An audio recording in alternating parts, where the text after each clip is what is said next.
What's going on, everybody? It's Mitsune Nika. Welcome back to another video. How's everybody's day going? And today we're going to be talking about UnderTheMayo once again and how he's possibly the worst game reviewer on YouTube, but also how much of a hypocrite he is. So today we're going to be taking a look at his style meters analysis video about ranking systems and style meters and how he doesn't exactly think that they should be a substitute for good gameplay, or he doesn't really like the idea of them and stuff, but he's okay with them being in games.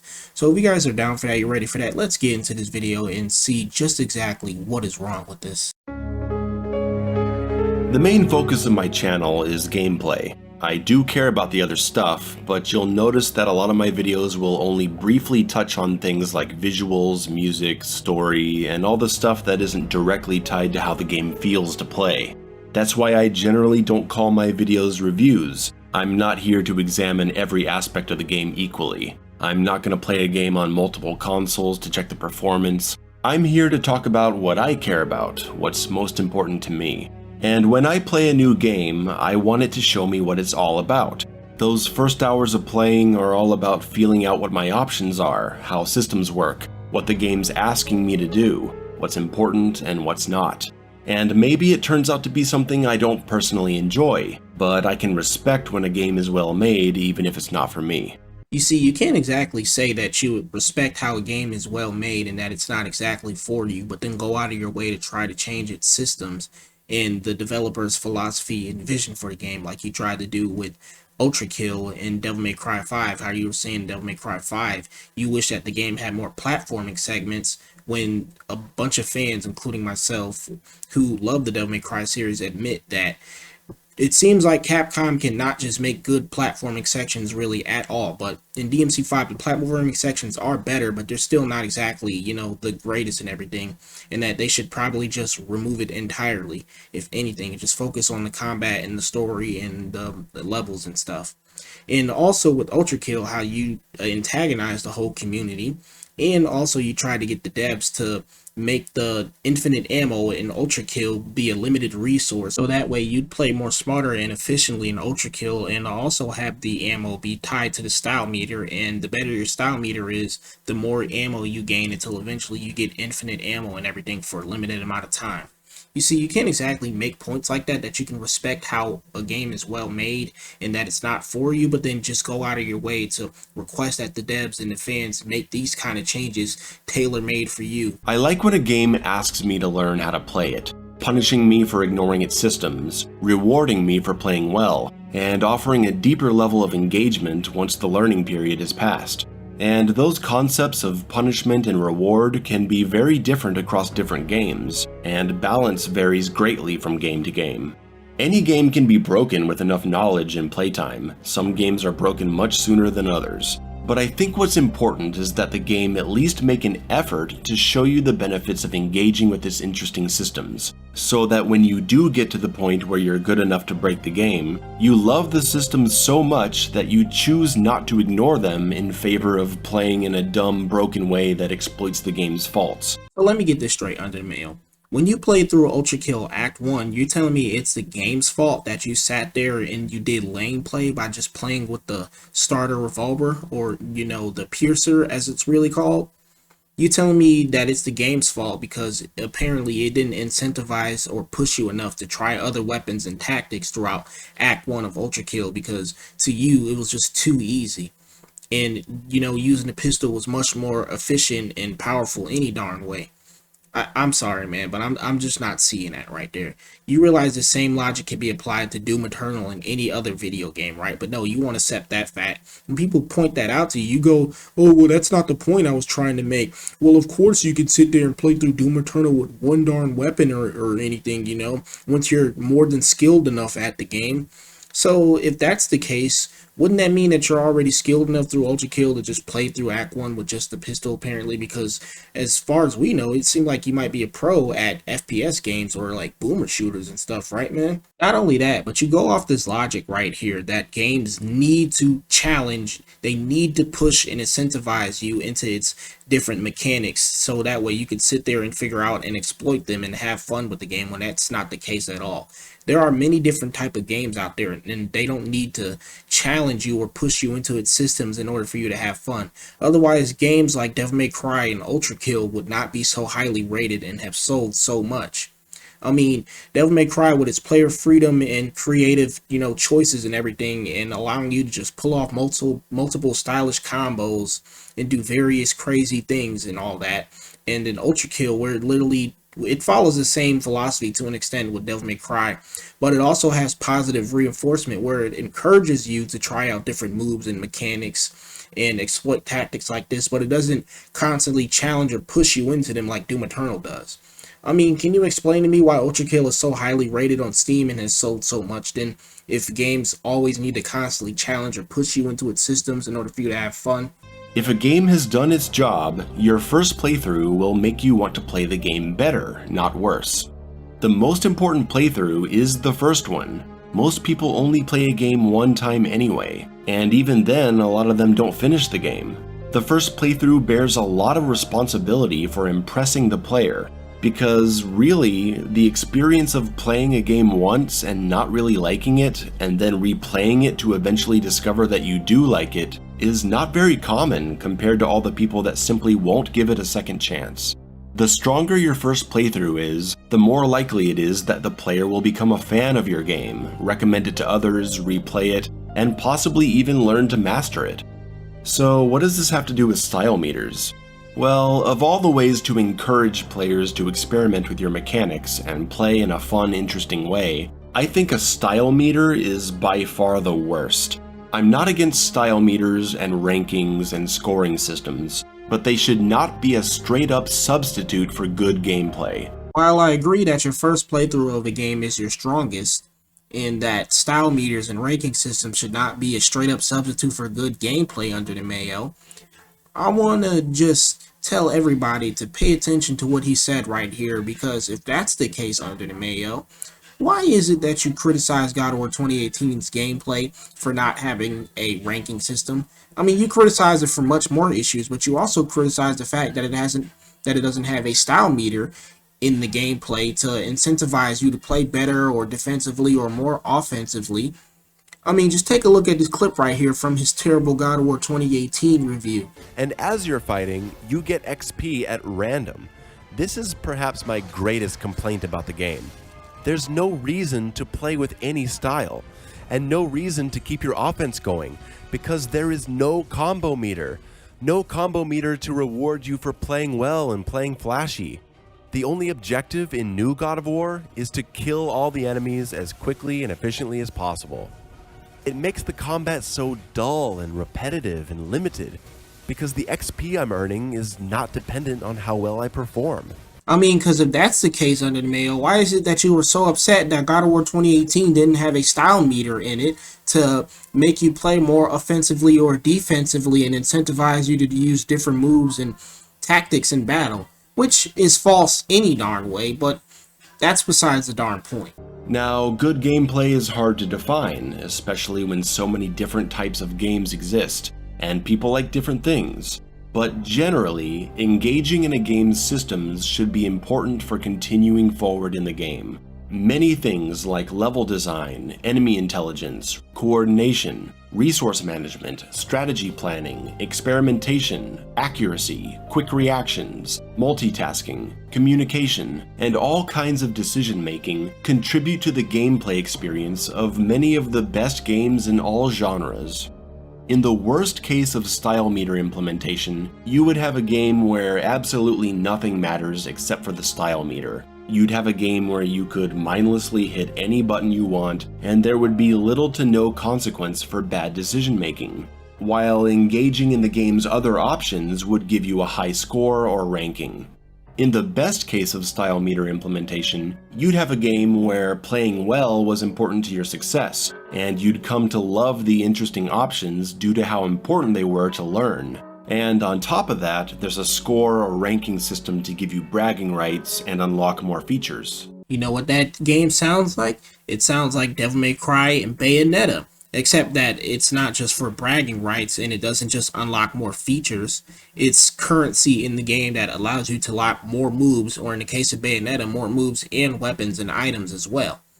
But no, instead in this video, you disregarded those two facts, and instead with Bayonetta, you said that the style meter doesn't really do anything, and that you don't feel like you need to buy more moves or items because the game is already too overpowered with the moves that you got, which is pretty much blatantly false. And also in DMC, you admit that the style meter, while it's there and it does actually do something, you didn't point out the fact how if you do better and you get more ranking on the style meter, it gives you more red orbs. But in Bayonetta, you pointed out that playing better does net you more halos. So why isn't that you also pointed this fact out in Devil May Cry?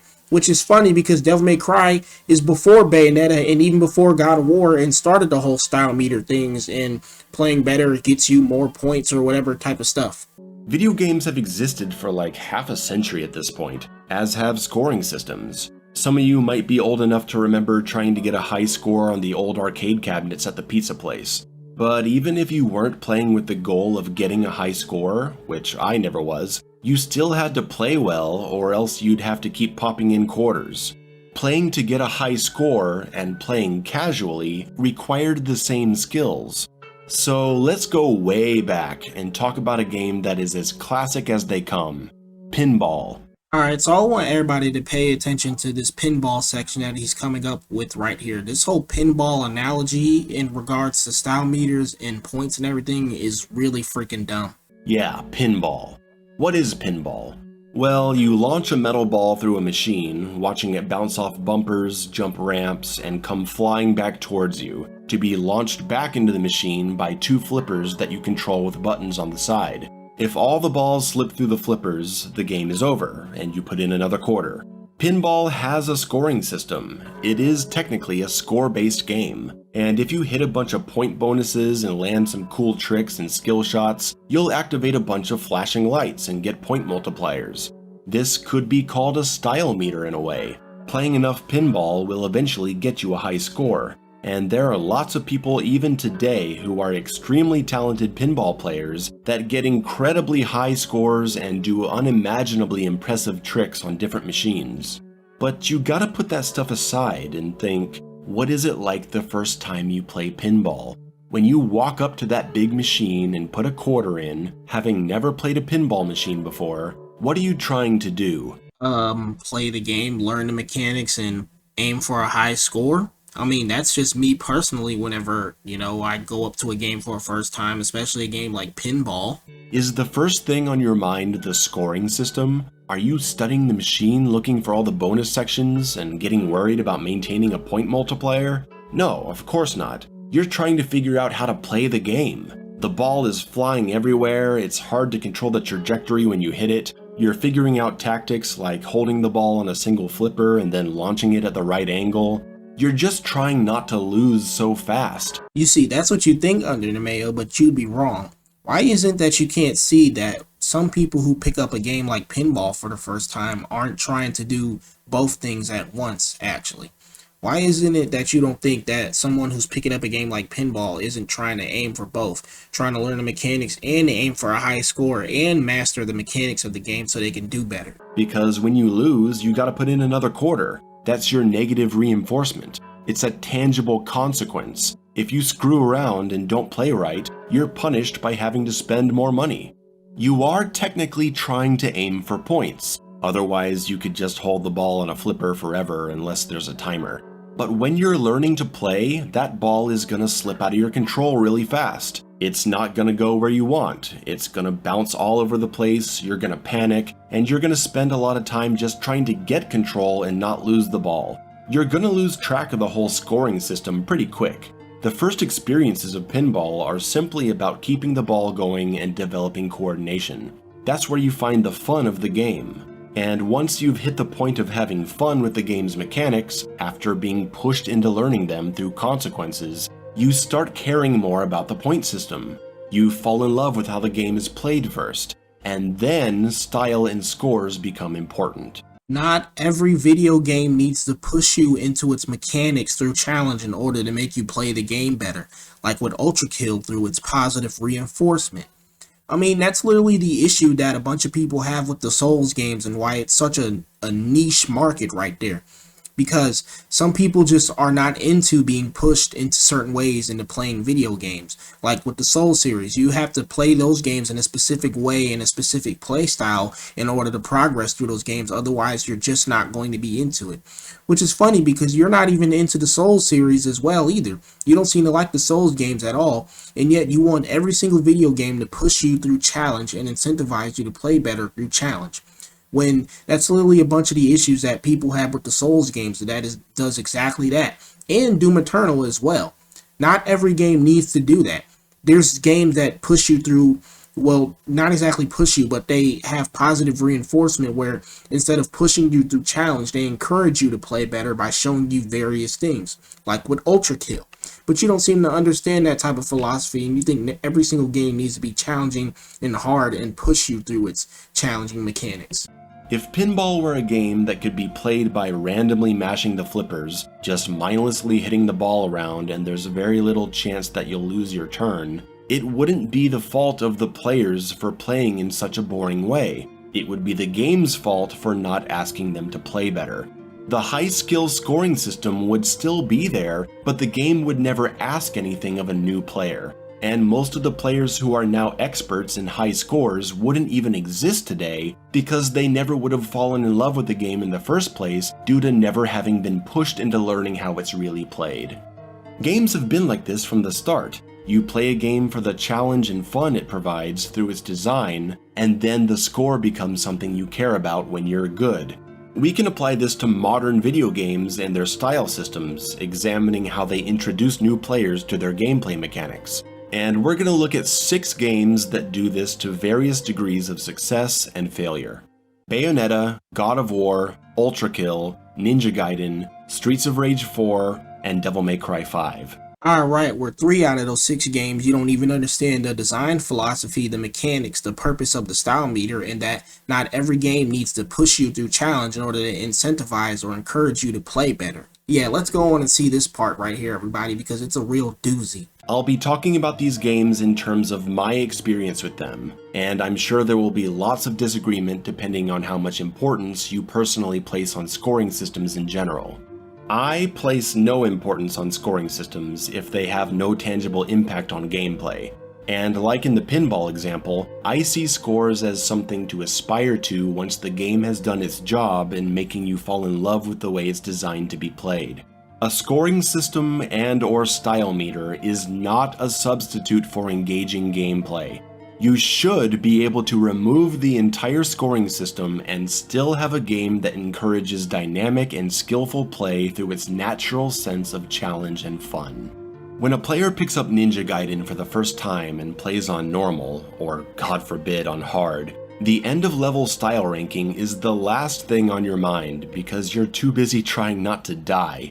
There's so much to learn in the first levels, and then when you do actually get pretty good and you start doing things like parries, air combos, using orb charges to level up your attacks to cause other enemies to drop even more orbs, you're playing in those fun, stylish ways because it has a real benefit during combat.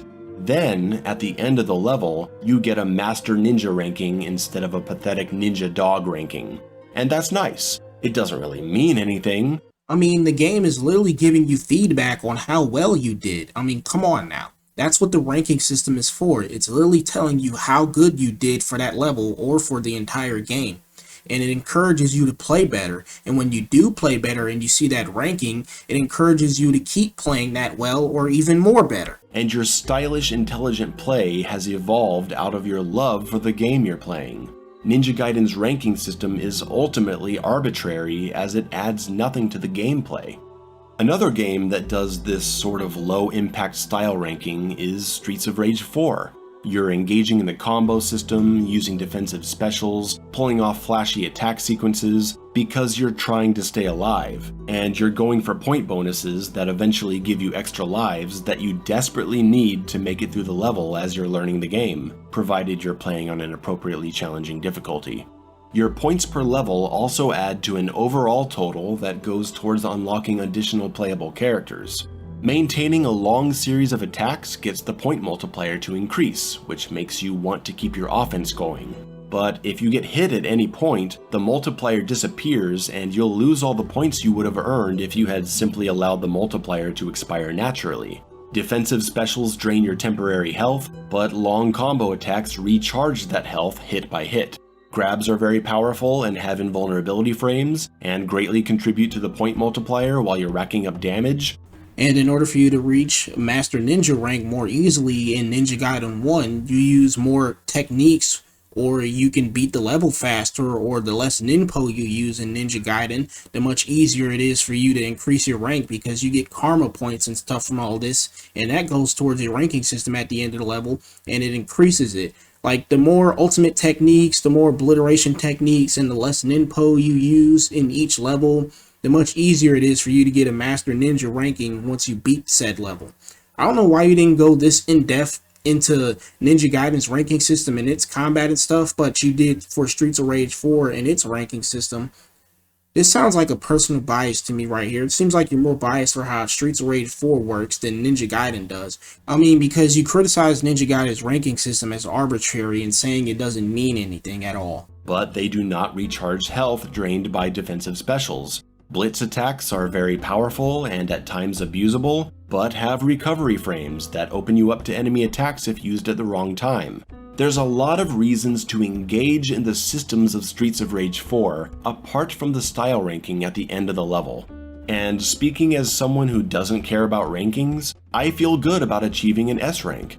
I feel good about it now because I've already put in my time falling in love with the game and how it plays. So there's a sense of satisfaction upon seeing that S. Wait a minute, you mean the end of level ranking system in Streets of Rage 4 just tells you how well you've done at the end of the level depending on what moves or how fast you've beaten the level or the certain techniques and everything that you've done?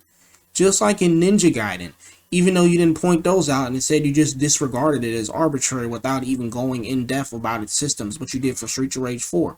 Like I said, it seems like you have a personal bias towards that game than you do with Ninja Gaiden. Jesus Christ, UnderTheMayo.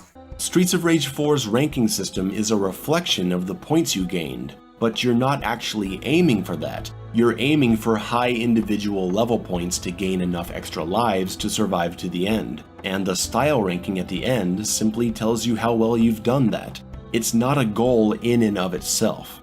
Bayonetta actually has individual combat encounter rankings, and then a ranking total at the end of the level. And again, like the other games I just mentioned, it doesn't really mean anything.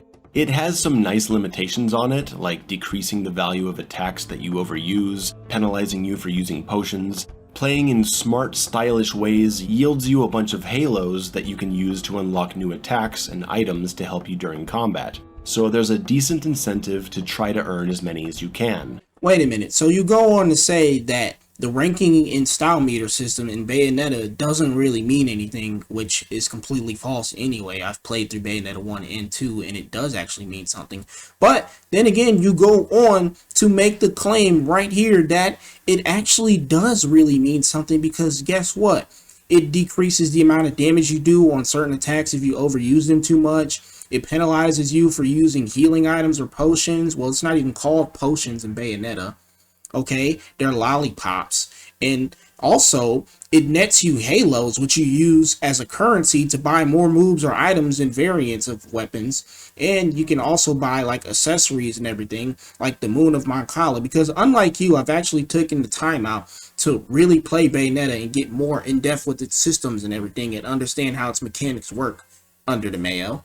This is just you being a hypocrite once again, because you go on to say that it doesn't really mean anything, but then you list all the factors of what the style meter plays into. But where I think it fails is in your starting combat options.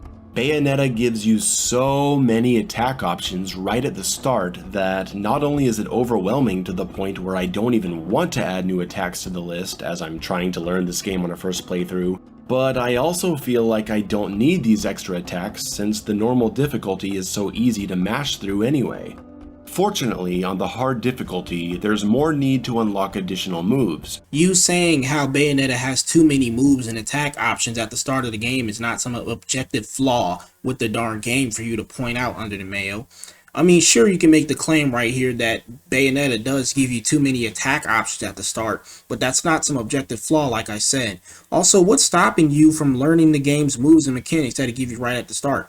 I mean, you literally made with the analogy of the pinball machine that as a first time player, when you're picking a game up, you know, you're trying to learn the game's moves and mechanics and everything and understand how it works and stuff. So what's stopping you from learning all these attack options and moves in Bayonetta under the Mayo? Option for new players who wanted it. Here's the thing about Bayonetta. Since the game's highest available difficulty for a new player is pretty damn easy, there's really not much to discourage people from mashing buttons and doing a bunch of random bullshit to pass every combat encounter. There's not much pressure on you to play the game well, like there is in Ninja Gaiden and Streets of Rage 4. So there's that risk that players may simply not pick up on the interesting mechanics of Bayonetta because they aren't necessary for beating the game. This whole point right here about how Bayonetta does not encourage you to play better and that you can just sit here and button mash randomly is completely fucking false. Because first of all, there are literally enemies in the game that you cannot even activate witch time on, and then there are certain enemies in the game that you can only attack with witch time, and if you try to attack them without activating witch time, you will just get hurt yourself. You guys know what enemies I'm talking about if you play Bayonetta, the flaming angels and everything, where if you literally try to hit them without activating witch time, you'll just get damage yourself and then they'll hit you. The game completely discourages you with certain enemies at points in the game to not button mash. And then there's also the two enemies that a lot of people have difficulty with when they play Bayonetta 1, which is Grace and Glory, who attack so darn fast and everything that you just gotta constantly dodge because their attack window is so small. And then when you do dodge and you activate witch time on them, it's literally for a brief second, and then you gotta go back to dodging again because their attack window is so small. And they attack you viciously fast, and they also do a crap ton of damage to you when they hit. Until you unlock the hard difficulty where they become insanely important, and you have to engage in them to beat the game. That's when a player can truly fall in love with how the game is meant to be played, and you can start caring about a meaningless ranking system. And I think a big reason for Bayonetta's disconnect between stylish play and its actual gameplay design, at least on the normal difficulty, is the recharging health system. If you're not going into Bayonetta immediately with the mindset of, I'm gonna try to get a high style ranking, you'll notice that if you finish a fight with low health and then go into the next fight and die immediately, you respawn at the beginning of that fight with full health. I think that's a really poor design decision, one that I have regularly criticized in the new God of War games. If you can simply refill your health by dying immediately in the next fight and respawning, then you've been robbed of the satisfaction of finishing a fight with high health. That is a really dumb point right there, Under the Mayo, for you to sit here and say that the fact that when you die in Bayonetta and then respawn, you get your full health back, when a bunch of games have that same exact mechanic right there, and yet you want it to be removed in favor of it being like God of War and tie it to some health resource managing system where when you use torture attacks on enemies, you regain your darn health back. That is a really dumb point right there. Also, I love how you disregard the fact that when you do die in Bayonetta, your ranking system goes down and so does your medal that you get at the end of the level. It feels great to make it through a tough combat encounter having taken little to no damage, when there's a reason for it. In a game like the original God of War, you had defined health refill stations. So if you left a fight with a lot of health, you were going into the next fight in a good position. It made you want to protect your health and play smart, due to the consequences of leaving a fight with low health. So if I could make one change to Bayonetta, it would be to remove the refilling health mechanic, and instead tie health regeneration to the torture attacks you can use once you get a full magic meter.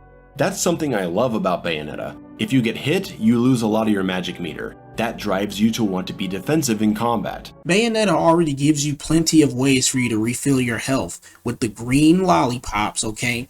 And also the fact that when you do use torture attacks on some enemies, and also when you just kill some enemies instead of using torture attacks, because you don't have to use torture attacks either. But when you do kill certain enemies, they also drop health leaves in order for you to regain some of your health back as well. And also, once you're through with certain encounters, you'll also get health leaves too, refilling your health to a certain amount, if not to full. I mean, the game already gives you plenty of ways for you to regain your health back UnderTheMayo.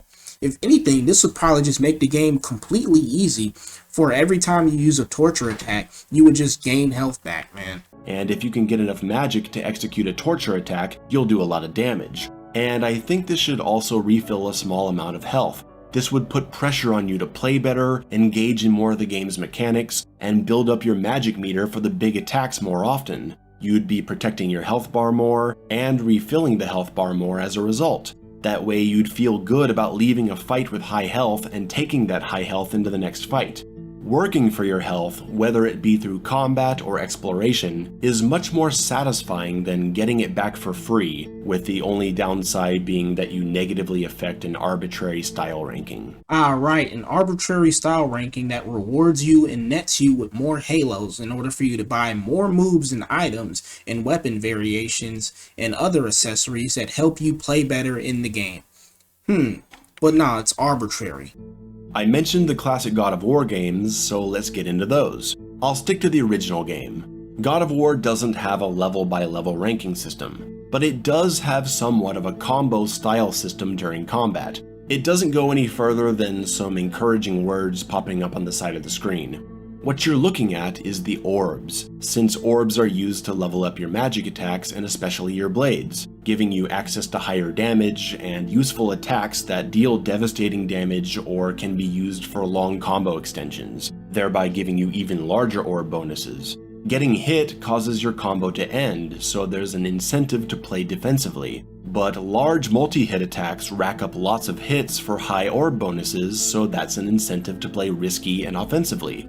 It's a nice balance. You're given a limited number of attacks and shown immediately that you can unlock more with these red orbs. So you acknowledge that God of War has these in its systems when it comes to the style meter and its combo system, but when it comes to Devil May Cry and Bayonetta, you disregard those and say that it's completely arbitrary, or that you're already given too many moves at the start and that the game feels a little bit too easy for you to even try and engage with this system.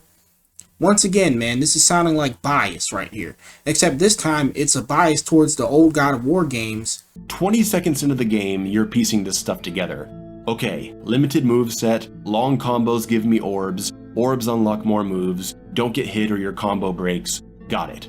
God of War also offers a hard difficulty setting for new players who want to be held accountable for their combat decisions, delivering an experience fairly similar to Ninja Gaiden on a first playthrough. Now, God of War is certainly not a perfectly balanced game. There's plenty of things you can exploit, and if it were remade today, I would want to tweak it a bit. But what I appreciate about God of War is that right at the beginning, they show you what the benefits are of engaging in the combo system. And in my personal experience, I wouldn't have experimented nearly as much with the deeper aspects of combat if I hadn't been shown early on that my performance was directly tied to my ability to upgrade my weapons and unlock new attacks. If God of War had an end-of-level ranking system, I would welcome it, and I would shoot for a high score because the game already, in my opinion, does a good job of getting me interested in how it's supposed to be played. It just needs some balance tuning to make the interesting mechanics harder to ignore as you go forward. What I appreciate about God of War's XP-based combat system is what I don't appreciate about Devil May Cry 5's. All I can do is speak from my experience. I bought Devil May Cry 5, the game started with only basic moves like God of War, so I was inspired to unlock more, but it gave me 100,000 orbs at the start that I was able to use to unlock all the attacks that I needed. So as a new player unfamiliar with this franchise, I was fighting enemies and seeing this style meter that gave me an orb bonus, but I didn't feel like I needed orbs anymore. I already had everything I needed. Wait, but why would you welcome the end-of-level ranking system in God of War if it was implemented?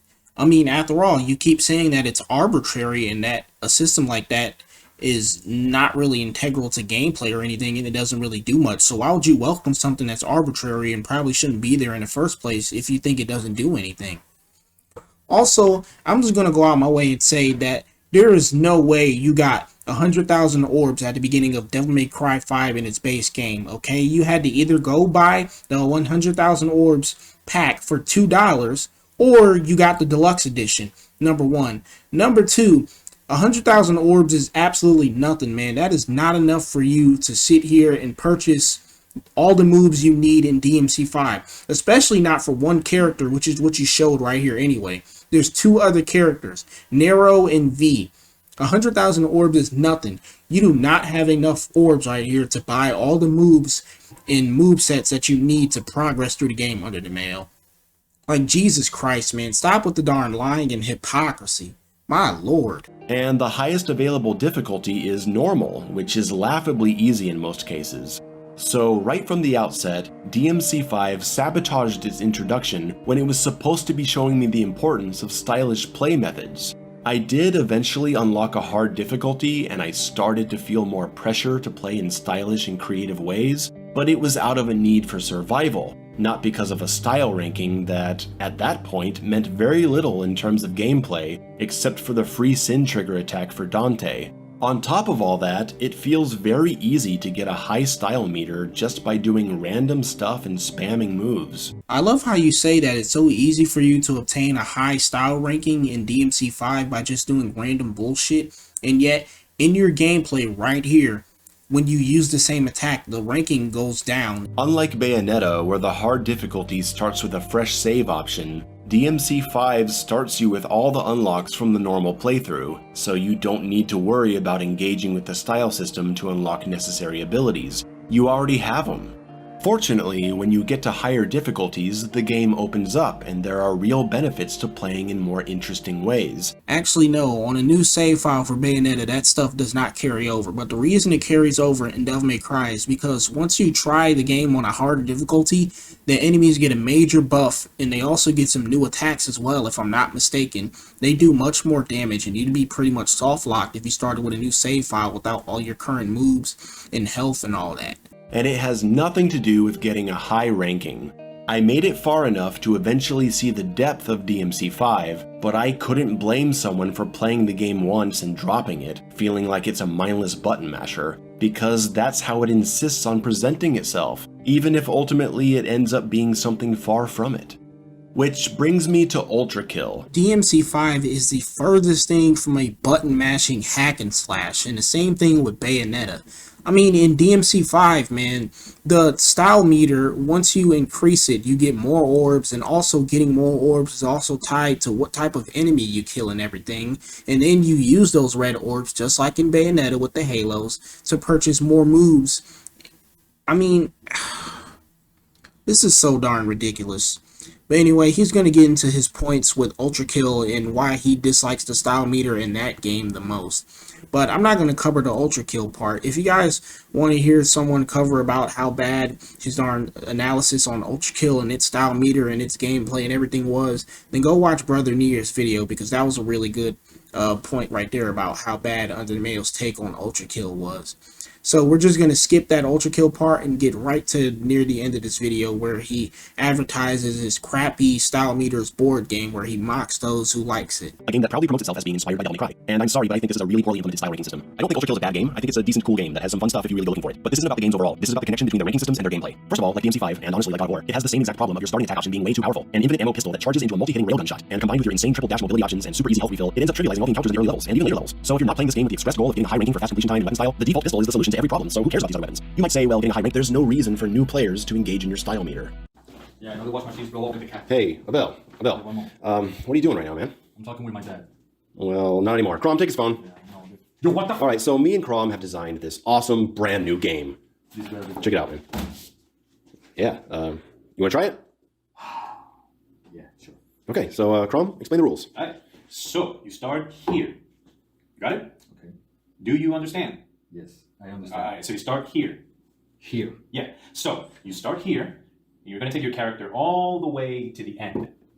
Got it? That's it? Yep. Yeah, that's it, man. Keep in mind that with this crappy skit right here of his terrible analysis on style meters on this darn game sheet, which reminds me of his Ultra Kill skit where he antagonized the community in that video with the skit, he was advertising this in his pinned comment of this video as merchandise for $25. Yes, you can purchase this crappy Style Meters game sheet for $25, where he literally sits here and makes fun of those who like Style Meters in video games. I mean, you just can't make this shit up when it comes to UnderTheMayo. It just writes itself. Got it? Okay. Do you understand? Yes, I All understand. right, so you start here. Here. Yeah, so you start here. You're going to take your character all the way to the end. Got it? That's it? Yep. Yeah, that's it. Go. Yeah. Whoa, what's going on? What are you doing? I just went to the end like you told me. It's wrong. Why did I do wrong? Well, why did you just go to the end? Because you told me to do that. But what about the style points? The style points? Yeah, bro, the style points. You gotta go to the other parts to get the points. Yeah. Do I need those points to reach the end? Well, no. So... You can unlock new moves. New moves. I can just go straight to the end. But that's boring. Then you made a boring game.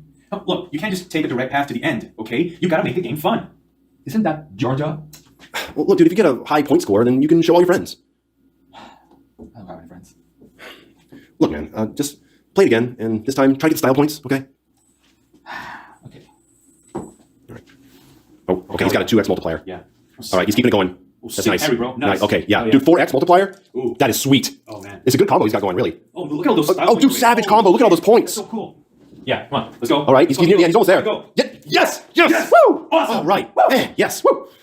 Dude, how do you feel? What's wrong with you people? What? Jesus. Don't worry about it, man. He just doesn't get it. This is gonna sell millions, I can feel it. If I had to grade all these games based on their relation between ranking systems and gameplay, it would go like this. Ninja Gaiden, C+. The game does a good job of pushing the player into stylish and intelligent play, especially with the challenging normal difficulty and the option of a hard difficulty for new players. But the ranking system provides no benefits whatsoever, and there's no in-game style meter to keep track of how well you're doing. God of War, B+. A limited attack list combined with combo-based orb bonuses provides solid incentive for engaging in stylish play, and the option of a hard difficulty ensures that new players can be pushed into playing smart, making them want to get more orbs through the combo system to upgrade their character faster to meet the challenge. However, weapon balance is an issue that makes it too easy to ignore the combo system once you figure out cheap tactics, and an end-of-level style ranking would be very welcome. Bayonetta, B-. A detailed style meter system combined with expensive purchases in the store provide a decent incentive for engaging in stylish play, and it helps that it's so easy to freestyle given how smooth Bayonetta's combat feels. The loss of magic upon being hit inspires defensive play, especially on high difficulties. However, an overabundance of combat options at the beginning detracts from the need to buy new attacks, and an easy health refill system discourages smart play by removing tangible consequences from the experience. And the first playthrough is set to normal by default, which makes the game too easy. Fortunately, the game requires smart stylish play on higher difficulties, and the ranking system then serves as a personal goal set for players who love the game and want to master the combat without using special items. And as a nice bonus, if you get an average platinum score upon completion, you unlock an additional playable character. That's great. Ultrakill, D. Fun gameplay emerges when you're pushing yourself towards high rankings, but the game really fails to provide solid in-game reasons for doing so. Currency earned from high rankings feels pointless, as new weapons are unlocked easily through even mediocre play. An overpowered starting weapon, infinite ammo, and uninteresting AI renders other weapons and tactics unnecessary even on higher difficulties, and the in-game style meter doesn't affect moment-to-moment combat. Devil May Cry 5, C. Sharing some of the same problems of Bayonetta and Ultrakill, DMC5's ranking system largely feels arbitrary, especially when the first playthrough is stuck being on the normal difficulty, which is very easy to mash through. The game gives you 100,000 orbs to unlock all UnderTheMayo is being very disingenuous right now to how DMC, Bayonetta, and Ultrakill style meter systems work any darn way with this crappy skit.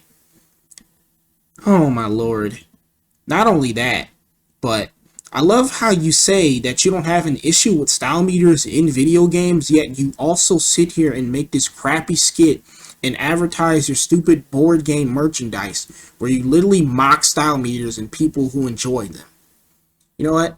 I'm not even going to watch the rest of this video. You know, it's not even that long anyway. We're near the end of the darn crappy video where he just gives his analysis and review on how he feels about the games that he covered in the style meter system in them. He just ranks the style meters in each of the games, and I'm not going to sit through that. So with that being said, you guys already know what to do. If you like this video, hit the like button and subscribe. If you dislike this video, go ahead and dislike it. Let me know your thoughts about UnderTheMayo style meters video down below, or heck, let me know your thoughts about what I said in this video down below. This is me, Mitsune Nika. I hope you all have a blessed day. I'll see you guys in the next video, and I'm out. UnderTheMayo. Ridiculous. I've been counting down the days to get out. I've been looking for a way, looking for